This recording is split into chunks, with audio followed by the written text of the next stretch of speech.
உங்கள் favourite TV ஷோக்களை இனி miss பண்ண தேவையில்லை. ZEE5 இல் முற்றிலும் இலவசமாக காணுங்கள். இங்கேயும் எப்பொழுதும். ஐயா வணக்கங்க ஐயா. கரெக்டா சொல்லுங்க.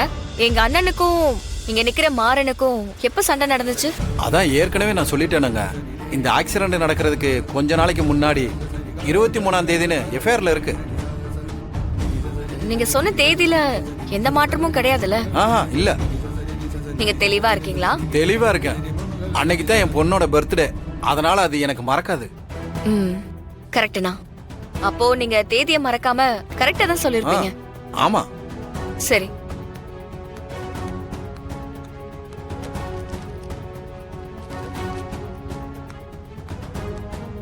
இந்தாங்க. குடுமா.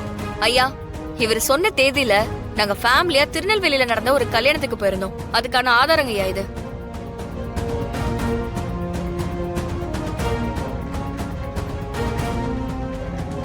பெண்ணையா அவங்க 2 பேருக்கு சண்டை திருநெல்வேலி அல்வா கடை வாசல் நடந்துச்சுன்னு சொல்ல போறியா? இல்லங்கய்யா, இங்க தகராறு பண்ணிட்டு அதுக்கப்புறம் அங்க போயிருக்கலாம்ல. இது என்ன சினிமாவா? 10 நிமிஷத்துல தூத்துக்குடி போறதுக்கு லாஜிக்கா சொல்லியா? ஐயா, நாங்க முதல் நாள் ராத்திரியே திருநெல்வேலிக்கு போயிட்டோம். வீட்டுக்கு வர்றதுக்கு மறுநாள் ஆயிடுச்சு. சென்னையில இருந்து திருநெல்வேலி எத்தனை கிலோமீட்டருங்கிறது உங்களுக்கு நல்லாவே தெரியும். அவ்வளவு சீக்கிரமா இங்க வந்து மாறன் கூட சண்டை போட்டுட்டு திருப்பி போற அளவுக்கு எந்த பஸ்ஸுமே கிடையாது. ஒருவேளை பிளைட்லயே வந்திருந்தாலுமே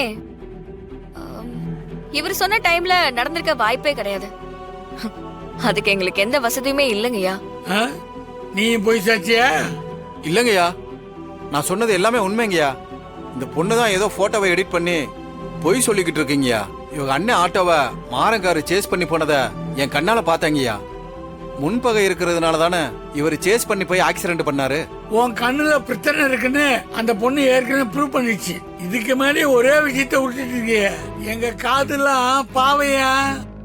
உனக்கு கடைசியா திருப்பி சொல்றேன், இப்ப நீ கிளம்பு. சரிங்கய்யா. ZEE5 ஆப்பை டவுன்லோட் செய்து அனைத்து எபிசோடுகளையும் இலவசமாக பாருங்க.